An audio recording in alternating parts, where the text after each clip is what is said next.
আসসালামু আলাইকুম গাইস, আজকে আমি আপনাদের সাথে ঈদের দিনের ভিডিওটা শেয়ার করতে যাচ্ছি। ঈদের দিন কি কি রান্না বান্না করলাম সবগুলো রান্না আমি আপনাদের সাথে শেয়ার করব। তো প্রথমে আমি সকাল সকাল ঘুম থেকে উঠে নুডলসটা রান্না বসিয়ে দিয়েছি। প্রথমে এই চুলায় নুডলসটা সিদ্ধ করে নিচ্ছি, আর আরেক চুলায় আমি সেমাই রান্না করার জন্য দুধ বসিয়ে দিয়েছি। এদিকে সেমাইয়ের দুধটা জাল হতে থাক, আর অন্যদিকে আমি নুডলসটা রান্না করে নেব। এখন নুডলসগুলো কিন্তু সিদ্ধ করে একটি ছাঁকনিতে ছেঁকে রেখেছি। এরপর চুলায় একটি প্যান বসিয়ে দিয়েছি, প্যানে পরিমাণ মতো তেল দিয়ে দিয়েছি। তেলটা গরম হওয়ার পরে দিয়ে দিয়েছি কিছু পেঁয়াজ কুচি, সাথে আমি গরুর মাংস ছোট ছোট পিস করে দিয়ে দিয়েছি। আজকে আমি গরুর মাংস দিয়ে নুডলসটা রান্না করব এর জন্য। তো এখন কিন্তু মাংসগুলো কিছুক্ষণ ভেজে নিয়ে আমি নুডলসের মশলাগুলো দিয়ে দিয়েছি। এখানে দিয়েছি হালকা একটু লবণ, নুডলসের মশলা, সাথে দিয়েছি আমি টমেটো সস, তারপরে দিয়েছি হলুদ আর লাল ক্যাপসিকাম, সাথে আমি টমেটো কুচি দিয়ে দিয়েছি। আজকে আমার ঠান্ডা থেকে একটু গলাটা ভেঙে গিয়েছে, তো কেয়ার করার ভিডিও তো দিতেই হবে। আমার কথাতে যদি কোনো ভুল থাকে তাহলে আপনারা ক্ষমা দৃষ্টিতে দেখবেন। তো যাই হোক, এখন ভালোভাবে মশলাটা কষিয়ে নিয়ে আমি আগে থেকে সিদ্ধ করা নুডলসটা দিয়ে দিচ্ছি। এখন আমি নুডলসগুলো নেড়ে চেড়ে কিছুক্ষণ ভেজে নিয়ে আমি চুলা থেকে উঠিয়ে একটা বাটিতে পরিবেশন করে নিব। এখন আমি একটা বাটিতে পরিবেশন করে নিচ্ছি। দেখেন মাশাআল্লাহ কত সুন্দর হয়েছে নুডলস রান্নাটা, আর কতটা লোভনীয় হয়েছে। এখন চলে আসছি গিয়ে ভাজা সেমাইটা রান্না করার জন্য।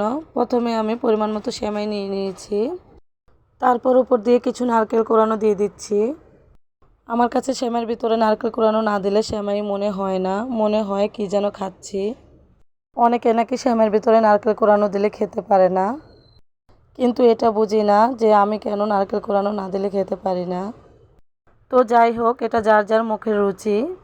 এবার সাথে কিছু কিশমিশ আর কিছু বাদাম কুচি দিয়ে দিচ্ছি। তো সেমাইয়ের দুধটা আমি জাল করে নিয়ে কিছুক্ষণ ঠান্ডা করে নিয়েছি। এরপর আমি সেমাইয়ের উপরে দিয়ে দিচ্ছি। এখন উপরের তেজপাতা দারচিনিগুলো উঠিয়ে নিচ্ছি। তারপর আবারও কিছু কিশমিশ দিয়ে দিয়েছি উপর দিয়ে। এখন আমি রান্না করব লাল সেমাইটা। লাল সেমাইটা রান্না করার জন্য প্রথমে আমি পরিমাণ মতো প্যানে ঘি দিয়ে দিলাম, তারপরে দিয়ে দিলাম গরম মশলা। এরপর সেমাইগুলো দিয়ে আমি কিছুক্ষণ ভেজে নিব ঘিয়ের মধ্যে। এই পর্যায়ে সেমাইগুলো কিছুক্ষণ ভেজে নিয়ে দিয়ে দিচ্ছি আমি পরিমাণ মতো দুধ। দুধ দেওয়ার পর পরিমাণ মতো চিনি দিয়ে আমি একটা ঢাকনা দিয়ে ঢেকে দিব। সাথে হালকা একটু লবণও দিয়ে দিয়েছি। এই পর্যায়ে ঢাকনাটা খুলে আমি আস্তে আস্তে জাল করব আর নাড়তে থাকবো। নাড়তে নাড়তে সেমাইটা একটা সময় কিছুটা জর্জরা হয়ে যাবে, তখন আমি দিয়ে দেব কিছু নারকেল কোরানো, সাথে কিছু কিশমিশ। এরপর সেমাইগুলো কিছুক্ষণ ভেজে নিয়ে একটা কাঁটা চামচের সাহায্যে আমি জর্জরা করে নিব সেমাইগুলো। এখন সেমাই রান্নাটা হয়ে গেছে। এখন আমি চুলা থেকে উঠে একটা বাটিতে পরিবেশন করে নিচ্ছি। দেখেন কালারটা কত সুন্দর হয়েছে। তারপর উপর দিয়ে আরও কিছু কিশমিশ, আরও কিছু নারকেল কোরানো দিয়ে দিচ্ছি। এবার প্রথমে আমি গরুর মাংসটা রান্না বসিয়ে দিচ্ছি। গরুর মাংসটা রান্না করার জন্য প্রথমে আমি সব রকমের মশলা দিয়ে নিয়েছি, তারপর আমি হাত দিয়ে ভালোভাবে মাখিয়ে নিচ্ছি। এই পর্যায়ে মশলাটা যত বেশি মাখাবেন তত বেশি টেস্ট হবে। এখন আমি মশলাগুলো ভালোভাবে মাখিয়ে নিয়েছি। এখন একটা ঢাকনা দিয়ে চুলায় রান্না বসিয়ে দিয়েছি। কিছুক্ষণ পর ফিরে আসছি। এদিকে গরুর মাংসটা রান্না হতে থাক, আর অন্যদিকে আমি মুরগির মাংসটা রান্না করে নেব। এখন মুরগির মাংস রান্না করার জন্য মশলা কষিয়ে নিয়েছি। এখন আমি দিয়ে দিচ্ছি মুরগির মাংসগুলো। এখন দুই রকমের মাংস রান্না করা হয়ে গেছে। এই পর্যায়ে সবগুলো রান্নাবান্না হয়ে গেছে, শুধু বাকি রয়েছে পোলাওটা। পোলাওটা এখন রান্না করব না, এখন রান্না করলে ঠান্ডা হয়ে যাবে, তাই আরও একটু পরে রান্না করব।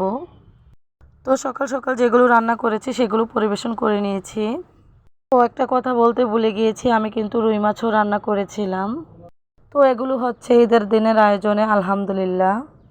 এখানে পোলাওর চালটা রেডি করে নিয়েছি ধুয়ে রেখে দেওয়ার জন্য। আমার ভিডিওটি যদি আপনাদের কাছে ভালো লেগে থাকে তাহলে অবশ্যই লাইক, কমেন্ট এবং শেয়ার করে দিবেন। তো আজকের ভিডিও এই পর্যন্তই। দুপুরের খাওয়া দাওয়া শুরু করলাম। সবাই ভালো থাকবেন। আল্লাহ হাফেজ।